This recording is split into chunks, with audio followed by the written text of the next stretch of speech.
Today we're going to talk about the string family. The string family is very easy to recognize when you see a string instrument because all of these instruments have some sort of string that you pluck, strum, or bow to make a sound. First, let's take a look at the instruments in the orchestra. These include violin, viola, cello, and the upright bass. And then in the second half of the video, we're going to look at the instruments that are not found in the orchestra.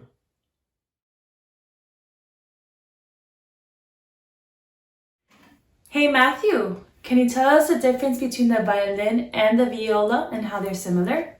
Well, they do have a lot of similarities, but the violin is smaller and higher pitched, and the viola is a larger and lower pitched instrument.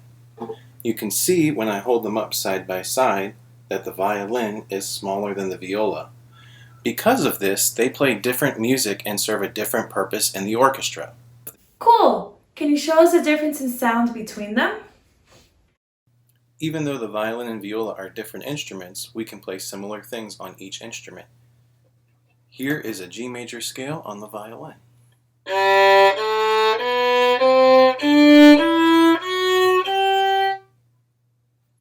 And now on a viola.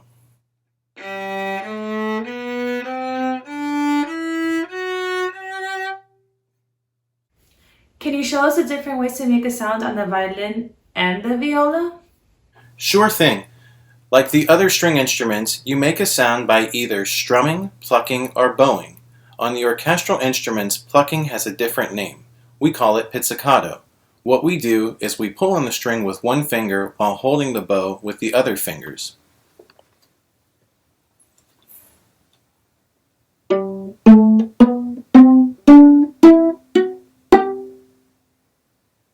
How about when you use a bow? Is it true that they're made out of horsehair?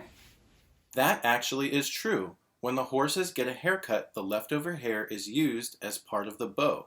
And when you pull the bow across the string, it vibrates the string, which makes the sound.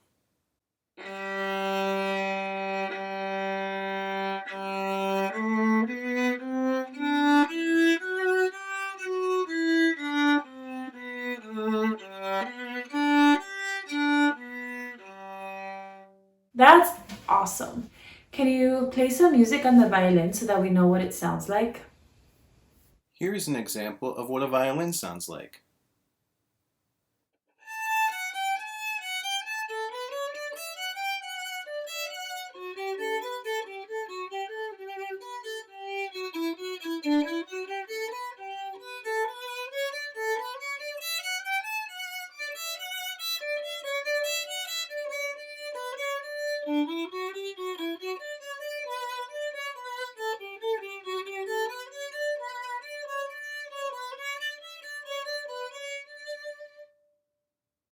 What about the viola? Here's what a viola sounds like.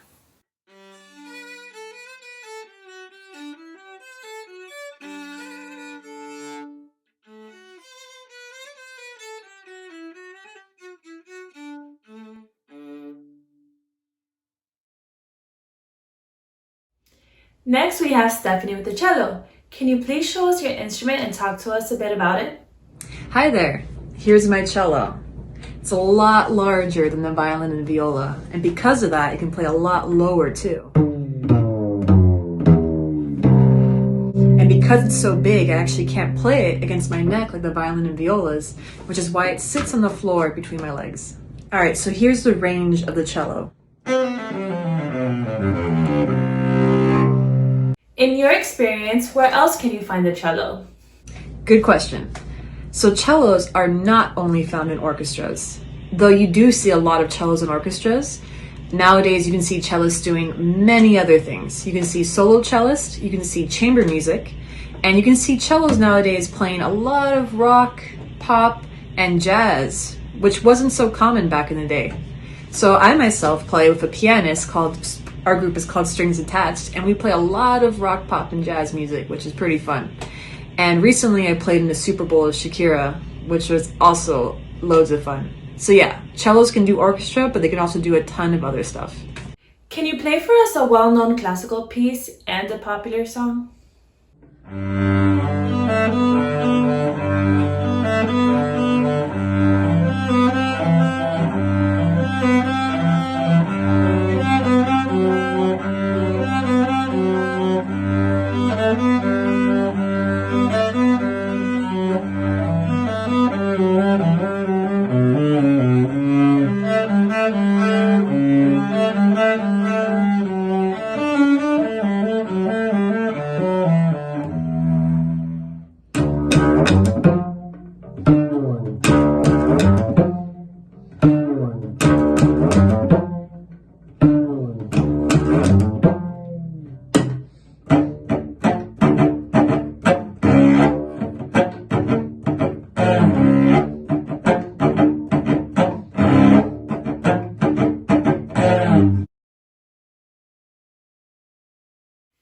Next, we have our upright bass or a double bass player.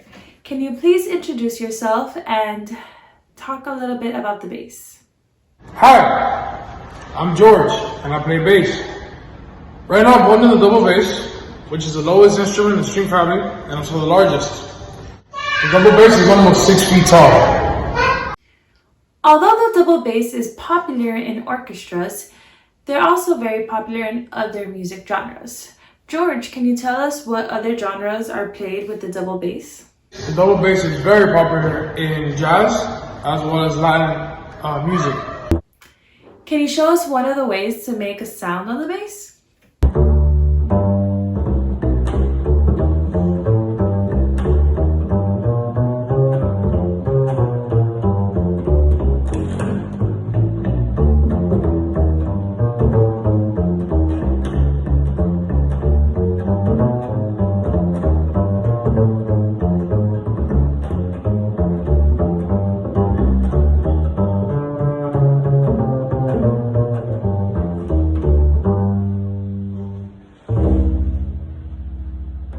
Can we hear what the bow sounds like on the bass?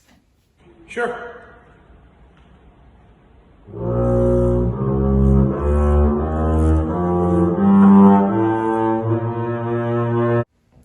Are there different types of bows and ways to hold the bow? On the upright bass, you can play with 2 types of bows. French.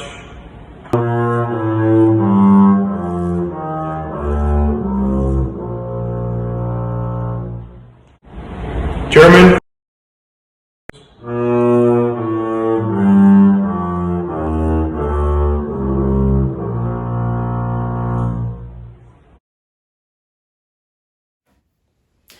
Now we're going to listen to Mr. Alvarez talk about string instruments that are not in the orchestra.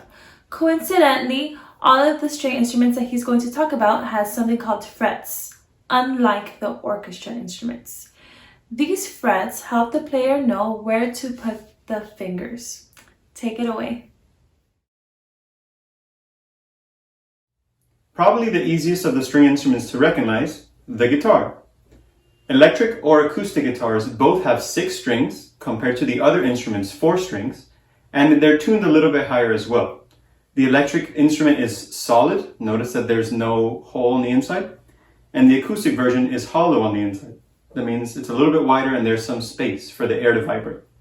Let's take a closer look at the acoustic guitar. The guitar can make a sound in a couple of ways.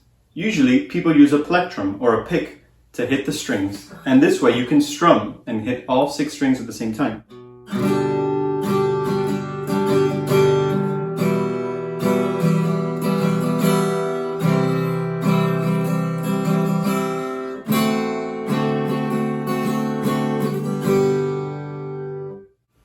You can also use the plectrum or the pick to play individual strings and play certain melodies.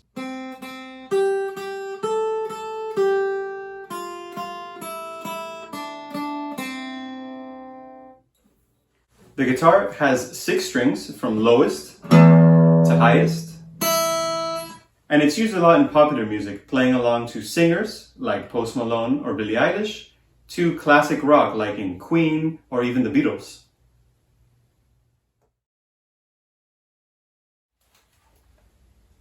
Like the upright bass, the electric bass also plays the lowest notes of any string instrument. The biggest difference between the electric bass and the upright bass is the electric part. The way the electric bass works, it has these 2 pickups, which kind of function like microphones.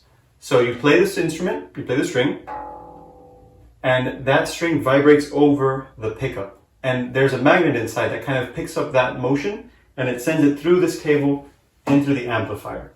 So in order to make a sound, you have to have an amplifier, have your cable, have the pickups, and you need some electricity.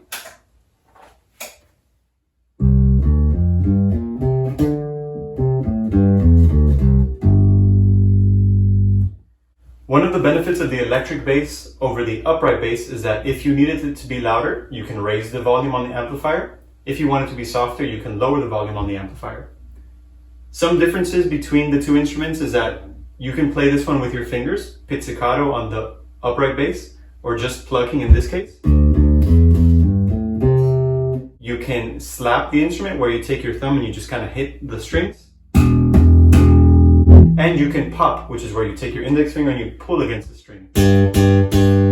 A combination of those would sound like this.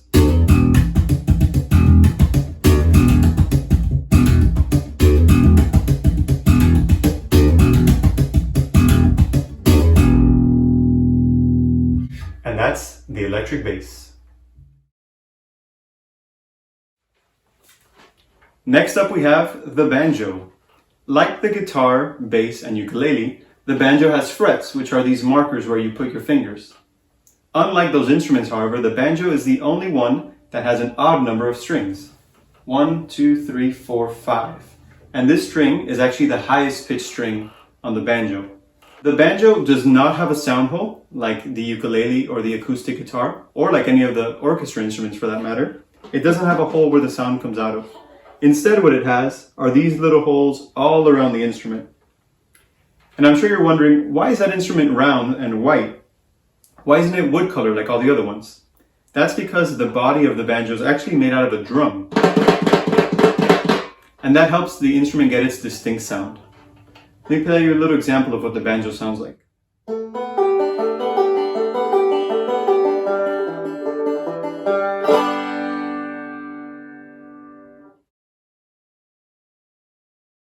Here we have the smallest fretted instrument, the ukulele.